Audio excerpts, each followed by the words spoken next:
우리 교회에서 이렇게 예배드리니까 또 이 느낌이 또 다른데요.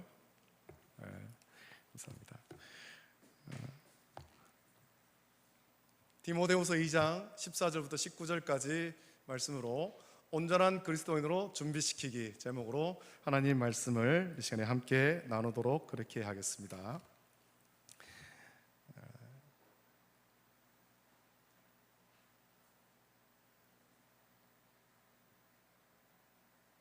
자, 옛말에 군사부 일체 그런 말이 있었습니다.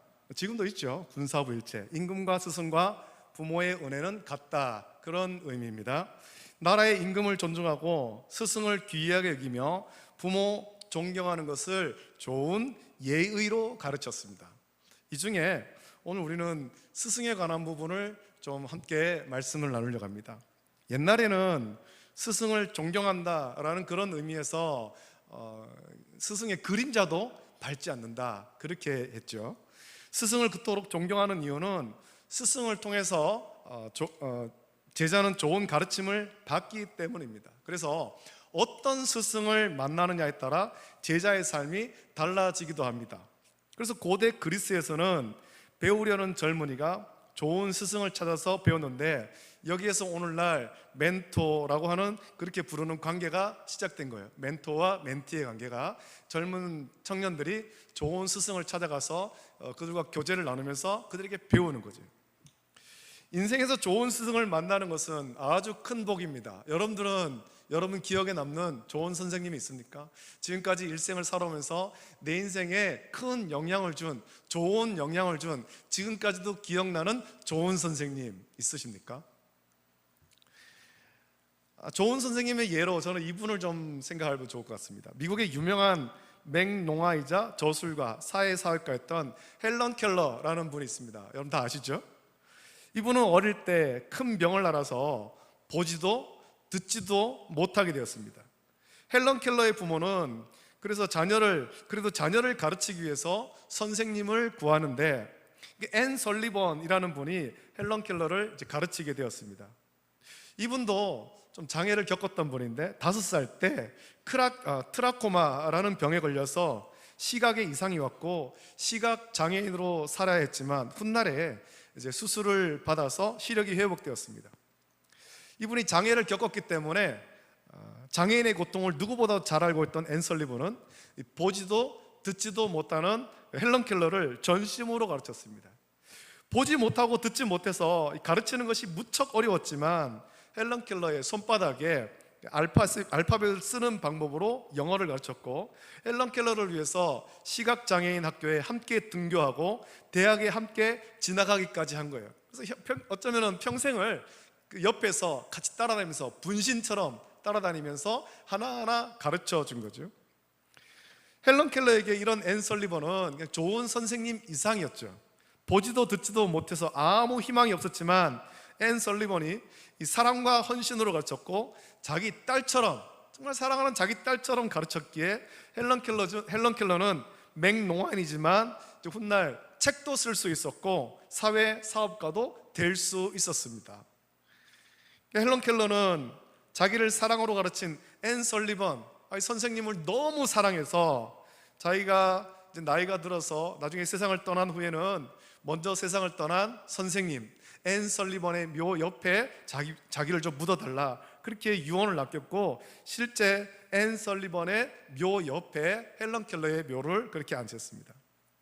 인생에서 좋은 선생님을 만난다라는 것은 아주 큰 복입니다. 세상에서 좋은 선생님을 만나는 것도 큰 복입니다만 세상의 교육보다 더 중요한 하나님 말씀을 가르치는 좋은 교사를 만나는 것은 정말 그 인생에서 가장 큰 복 중에 복일 것입니다. 아이에게 성경을 가르치는 교사가 되는 것은 본인에게도 큰 복이고 또 교회에도 아주 큰 유익입니다만, 오늘 우리가 마주한 문제는 주일학교 교사로 섬기기를 힘들어한다는 겁니다. 교회마다 주일학교 교사를 세우는 일이 굉장히 어렵습니다. 그래서 교회마다 대표적인 3D 직분 중에 하나가 그 교사가 거기에 포함되는 거죠. 해마다 연말 이제 봉사자를 모집할 때면 제일 자원자가 없는 부서가 교사예요. 교사. 그것도 어린 부서로 내려갈수록 교사가 더 힘들어지죠. 교사만 아니라 사역자를 찾을 때도 힘듭니다. 점점 어린아이를 맡아서 가르칠 사역자 구하기가 어려워지고 있어요. 왜 그럴까요? 저는 이 문제의 원인을 이 세상에서 좀 힌트를 얻을 수 있다고 생각합니다. 이번 여름에 전국에서 그 교사가 모여가지고 그 뜨거운 햇볕 아래 뜨거운 아스팔트 위에서 시위한 일이 있죠. 아직 그 문제가 명확하게 해결되지는 않았는데 원래 유독 몇 명의 교사가 이 교사라는 직업의 회의를 느끼고 삶을 포기했습니다. 문제가 무엇인지를 살펴보니까 교사로 학생을 지도해야 되는데 바르게 지도할 수 없는 상황이 되어버린 거예요. 교사의 본분은 학생에게 학문을 가르치는 것인데 학문을 가르치는 것은 둘째치고 수업조차도 제대로 할 수 없더라는 겁니다. 수업 외에 과도한 업무에 시달렸고 또 학부모의 민원에 계속 시달린 거예요. 수업을 방해하는 학생을 지도해야 되지만 마땅히 학생을 지도할 방법이 없는 거예요. 결국 교사로 일하는 것에 회의를 느끼고 삶의 회의를 느껴서 그 삶을 포기하기까지 했죠. 여러분, 그분들이 처음 교사로 임명될 때는 좋은 교사가 되겠다 그렇게 다짐했지만 얼마 지나지 않아 그 결심이 무너지고 자기가 꿈꾸던 그런 교사를 버리고 다른 길로 가는 사람들이 나오게 되는 거예요. 여러분, 주일학교 교사가 왜 어렵겠습니까? 왜 교회마다 주일학교 교사를 구하는 일이 점점 더 어려워지겠습니까? 주일학교 교사의 본분이 이거는 원래 어려운 거예요. 주일학교 교사는 원래 힘들고 원래 어려운 거예요. 이게 쉬운 거 아니거든요. 여러분, 주일학교 교사의 본분이 무엇입니까? 주일학교 교사의 본분은 하나님 말씀을 가르쳐서 내가 맡은 그 아이들, 내가 맡은 몇 명의 아이들, 그 아이들을 온전한 그리스도인으로 세워가는 것입니다. 일주일에 한 번 주일날 교회에 만나서 그 아이들에게 하나님 말씀을 가르치고 이 아이들을 온전한 그리스도인으로 세우는 거죠. 하나님의 사람으로 바르게 세우는 것이 주일학교 교사의 본분입니다. 그런데 한번 생각해 보십시오. 여러분, 사람을 세우는 일이 얼마나 힘듭니까? 요즘에 내 자녀를 양육하는 일도 힘들고 어려운데 내 자녀가 아닌 다른 아이를 하나님의 사람으로 온전하게 세우는 것은 너무 힘든 일입니다.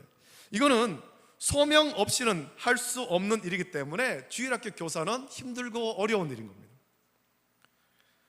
주일학교 교사로 부름받았다면 부르심에 감사하고 주일학교 교사의 본분이 무엇인지를 항상 생각해야 되죠. 비록 일주일 가운데 주일날 1시간 남짓, 그마저도 아이들과 분방 공부할 수 있는 시간은 채 30분도 되지 않는 아주 짧은 시간이지만 그 시간에 집중해서 아이들에게 하나님 말씀을 가르치고 하나님의 사람으로 온전하게 세워가는 그런 역할을 감당하는 것이 주일학교 교사인 거예요. 그래서 이 본분, 나의 본분을 항상 기억해야 지치지 않고 교사의 직분을 끝까지 감당할 수가 있습니다. 자, 이제 주일학교 교사의 본분 좀 구체적으로 좀 살펴보겠습니다. 오늘 15절 보면 바울은 디모데에게 이렇게 권면합니다. 너는 진리의 말씀을 옳게 분별하여 부끄러울 것이 없는 일꾼으로 인정된 자로 자신을 하나님 앞에 드리기를 힘쓰라 라고 말씀합니다. 저는 이 말씀에 주일학교 교사의 본분이 있다라고 생각합니다. 그것은 우리 아이들을 가르치되 올바른 영적 분별력을 갖도록 가르치는 거예요. 무엇이 옳은지 무엇이 그른지 하나님 말씀을 따라서 분별할 수 있는 영적 분별력을 아이들에게 가르치는 거예요. 여러분, 주일학교 교사의 본분은 그냥 아이들한테 성경을 가르치는 건 아닙니다. 성경을 가르치면서 무엇이 하나님 말씀이 옳고 무엇이 그른지 학생이 스스로 분별할 능력을 키워줘야 되는 거예요. 어렵죠? 일주일 중에 30분, 길어도 1시간이 안 되는 시간 동안에 이 능력을 키워준다는 게 이게 얼마나 힘들고 어려운 일이겠습니까? 우리가 하나님의 사람으로 살아갈 때 이 영적 분별력을 갖는 것보다 중요한 일이 없습니다. 우리는 우리 인생을 우리 주관대로 판단하는 것이 아닙니다. 세상의 흐름대로 판단하는 것도 아닙니다. 우리의 삶과 세상을 보면서 무엇이 하나님 말씀이 옳은지 그런지를 판단하는 영적 분별력을 있어야 되는 것입니다. 이 분별력은 오직 하나님 말씀을 통해서만 가질 수 있는 거예요. 그래서 주일학교 교사가 중요한 것입니다. 우리 아이들이 자라나서 올바른 영적 분별력을 가지고 이 세상을 살아갈 힘을 키워주는 것, 그것을 가르치는 것, 그것이 교사거든요. 주일학교 교사는 학생에게 하나님 말씀을 가르치면서 하나님 말씀으로 세상을 살아가는 기준을 가르치는 것입니다. 단지 성경 한 구절 암송하고 퀴즈 하나 맞추도록 가르치는 것이 중요한 것이 아니에요. 스스로 영적 분별력을 갖도록 기준을 가르치는 것입니다. 이 영적 분별력이란 우리가 현실을 살아가면서 우리 삶에 일어나는 일을 하나님 말씀으로 적용할 줄 아는 것이죠. 그걸 적용해서 무엇이 하나님의 뜻인지 분별하는 능력인 것입니다. 시대를 보면서 자, 하나님의 뜻이 어디에 있는가 분별하는 거예요. 이 분별하는 것. 막연하게 언젠가 주님이 다시 오신다라는 것만 생각하고 현실에서 하나님의 뜻을 분별하지 못하고 세상의 풍조와 사람의 선동에 휩쓸려서는 안 되는 거죠. 영적 분별력을 갖추지 못하면 휩쓸려가는 거예요. 사람의 선동에 휩쓸리는 것입니다. 주일학교 교사는 그 짧은 시간이집니다만 아이들에게 말씀을 가르쳐서 이 영적 분별력을 가질 수 있는 기준을 가르쳐 주는 겁니다. 그것을 통해서 우리 아이들이 자라나면서 자기의 삶을 살아갈 때 그 영적 분별력, 하나님 말씀을 기준으로 한 영적 분별력으로 시대를 분석하는 겁니다. 아, 하나님의 뜻이 어디 있는가? 내가 지금 이 길로 가도 되는가 안 되는가? 그거를 가르쳐 줘야 되죠. 여러분, 성도는 대세를 따라가는 사람이 아닙니다. 오히려 대세에 역행하더라도 하나님의 뜻을 분별하고 순종하는 사람입니다. 이렇게 산 사람을 성경에서 찾아오면 여러 사람이 있겠습니다만 그 중에 다니엘과 그의 세 친구가 있습니다. 다니엘은 유대 귀족의 아들이었지만 나라가 바벨론에 망하고 포로로 잡혔습니다. 그때의 대세는 바벨론입니다. 바벨론이 하라는 대로 해야 되죠. 바벨론 왕의 명령을 거역할 수 없습니다. 포로로 잡혀온 주제에 어떻게 감히 왕의 명령을 거역할 수 있겠습니까? 그러나 다른 사람은 대세를 따라 왕이 주는 진미를 먹고 바벨론의 학문을 공부했지만 다니엘과 세 친구는 달랐다는 겁니다. 하나님이 그들에게 주신 영적 분별력은 대세를 거스르더라도, 그래서 목숨의 위협을 받더라도 우리를 향한 하나님의 뜻을 분별하고 거룩하게 구별된 삶을 사는 것입니다.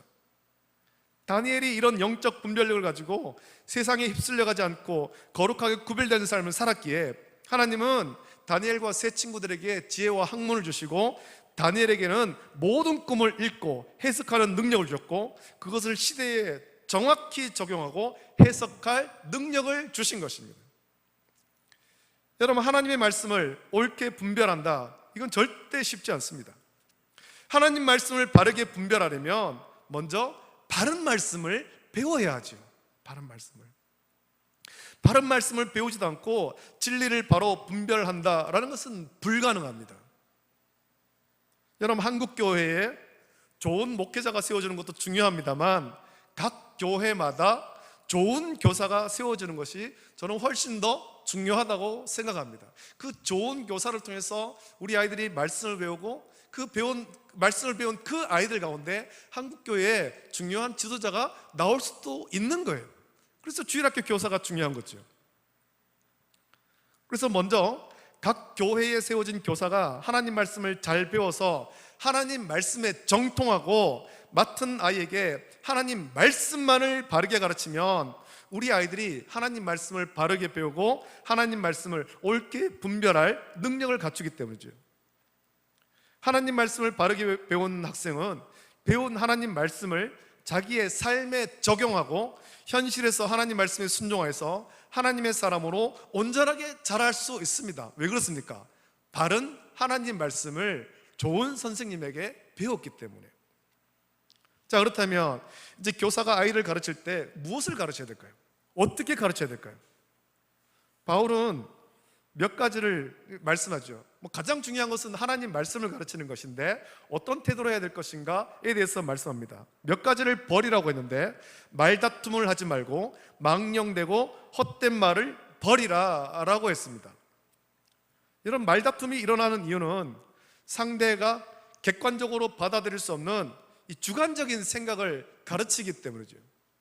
이것은 주일학교 교육에 적용하면 하나님 진리의 말씀, 성경대로만 가르쳐야 되는데, 여기에 교사의 주관적인 해석이 들어가면 교사의 주관적 의견에 동의하지 않을 때 말다툼이 일어나게 되는 거예요. 선생님, 그거는 좀 아닌 것 같은데요? 라는 아이들이 나올 수 있다는 거죠.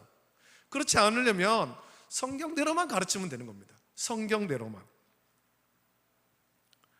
이런 말다툼을 일으키는 주관적인 의견을 바울은 망령되고 헛된 말이라고 했습니다. 이 성경을 성경대로 가르쳐야 되는데 자기의 주관적 의견이나 신념이 성경의 진리인 것처럼 포장하고 성경의 진리는 외면한 채 자기의 신념을 강요합니다. 그것이 망령되고 헛된 말이에요. 학교에서도 학생을 가르칠 때 객관적인 사실만 가르쳐야 되는데 학문을 가르쳐야 될 귀한 시간에 교사 개인의 신념이나 주관적 생각을 가르치면 학문의 진리에서 벗어나는 것이고, 그런 교육이 공교육을 무너지게 만든 겁니다. 우리가 아이들에게 성경을 가르치는 것도 같습니다. 성경의 진리만 가르치면 됩니다. 성경의 진리는 버려두고 자기의 신념을 마치 성경의 진리인 것처럼 포장해서는 안 되는 거죠. 그것이 주일학교를 망치는 것이고 우리 아이들을 교회에서 떠나게 만드는 거예요. 바울은 말다툼을 일으키고 망령되고 헛된 말은 악성 종양이 퍼져나간 것 같다라고 했습니다.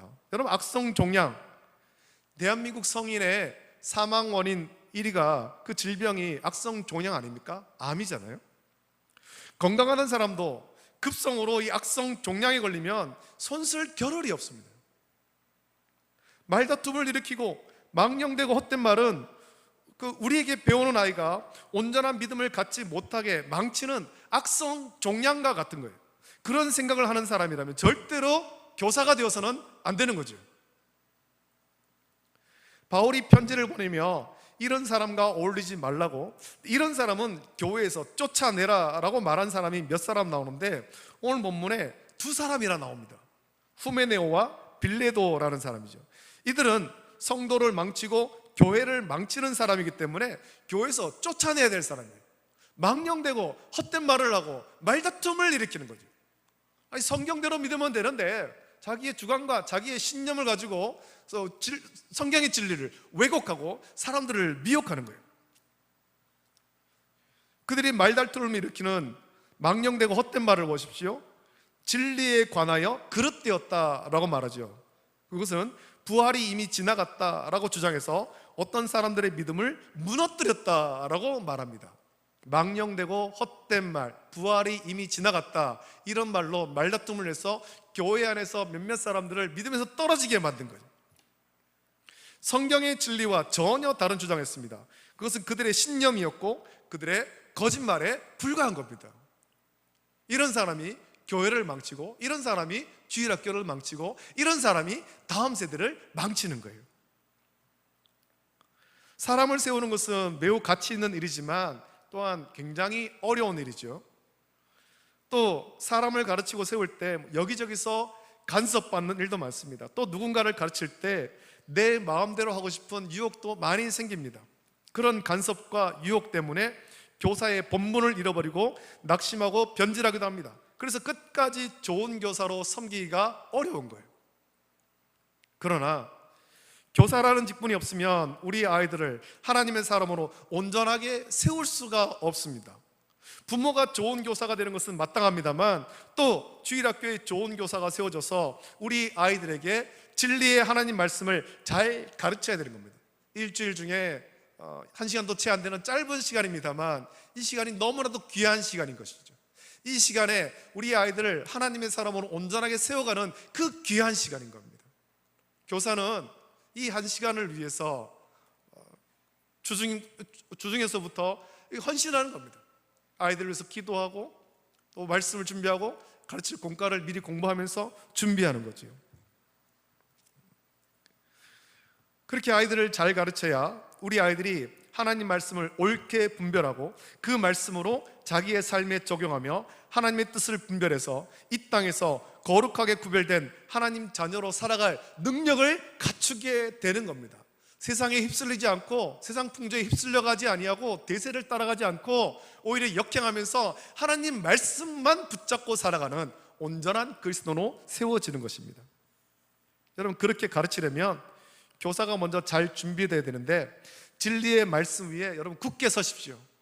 다른 누구의 간섭에도 흔들리지 말고 진리의 말씀 위에 굳게 서십시오. 그리고 진리의 하나님 말씀을 가르칠 때 말다툼을 일으키는 자기의 주관과 신념, 망령되고 헛된 말을 버리고 오직 성경대로만 가르쳐야 됩니다.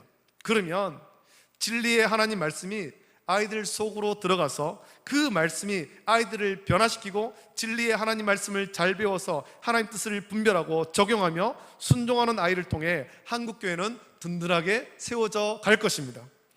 여러분, 주일학교 교사는 우리에게 맡겨진 아이를 온전한 그리스도인으로 준비시키는 아주 중요한 사역자입니다. 사명자죠. 힘들고 어렵지만, 그래서 해마다 연말이면 포기하고 싶은 생각이 간절해지지만 자기의 믿음의 유익을 위해서, 더 나아가서 우리 아이를 온전한 그리스도인으로 준비시키는 이 가치 있는 일을 위해서, 또 한국교회의 부흥과 성장을 위해 더욱 주를 의지하여서 충성하며 섬기기를 결단하는 우리 서대구노회 주일학교 모든 교사, 그리고 각 주일학교와 연합해서 함께 성장하기를 힘쓰는 연합회와 수고하는 임원, 그리고 오늘 이 시간에 함께 예배드리는 우리 모든 성도가 다 되시기를 예수님의 이름으로 축복합니다. 아멘. 기도하겠습니다. 하나님 아버지, 사랑과 은혜를 감사합니다. 하나님께서 우리를 사랑하셔서 세상 많고 많은 사람 가운데 택하여 자녀 삼아주심을 감사합니다. 우리를 자녀로 삼으시며 또한 이제 우리에게 다음 세대를 믿음으로 양육하는 그런 귀한 사명을 주셨습니다. 아버지 하나님, 다음 세대를 양육하는 것, 주일학교 교사로 섬기는 것, 이게 너무나도 귀한 일입니다만, 아버지 하나님, 때로는 우리가 이 사명 가운데 지치고 또 낙심할 때도 있습니다. 주여, 우리를 불쌍히시고 긍휼히시고 이 귀한 사명을 우리에게 맡겨주심에 감사하고 힘을 다하여서 이 사역을 잘 감당할 수 있도록 은혜를 베풀어 주시옵소서. 우리에게 맡겨진 이 아이들, 하나님 진리의 하나님 말씀만으로 가르쳐서 이 아이들이 올바른 영적 분별력을 가지고 한국교회의 다음 세대로 기둥 같은 일꾼들로 세워질 수 있도록 은혜를 베풀어 주시길 원합니다. 우리는 아무 힘도 없고 아무 능력도 없지만 우리를 들어 사용하시는 주님께서 힘과 능력 주실 줄 믿고 감사하며 이 사명 잘 감당케 하여 주시고, 또 각 교회, 노회 안에 있는 각 교회 연합해서 함께 성장하기를 꿈꾸는 우리 주일학교 연합회 위에 하나님께서 은혜와 복으로 채워 주시옵소서. 모든 것 감사드리며 거룩하신 예수님의 이름으로 기도드립니다. 아멘.